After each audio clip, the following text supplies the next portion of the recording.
Welcome to the Slop Temple. We pray this video helps. You start by preparing the phone. Enable airplane mode from quick settings to stop radios, then keep Wi-Fi and Bluetooth toggles off for now. Once done, open settings and locate connections so you can re-enable specific radios selectively. You do this because airplane mode globally disables radios. Re-enabling only the one you need avoids accidental transmissions. Next, tap Mobile Networks to check SIM status and preferred network type before you attempt any workarounds or ESIM. You now enable mobile data while airplane mode is on. If you have an ESIM, install and activate its profile so the OS can use it independently.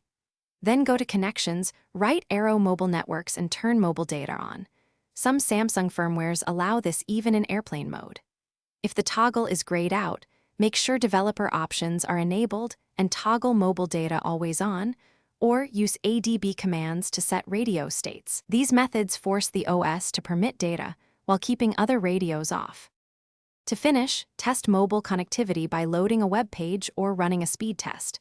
Confirm only cellular data is active and other radios remain off.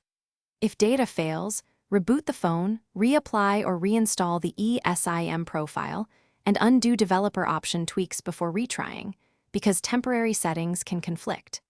If problems persist, contact your carrier to confirm provisioning and that they allow data in airplane mode scenarios. Carriers sometimes block this and will need to enable your line or adjust network settings.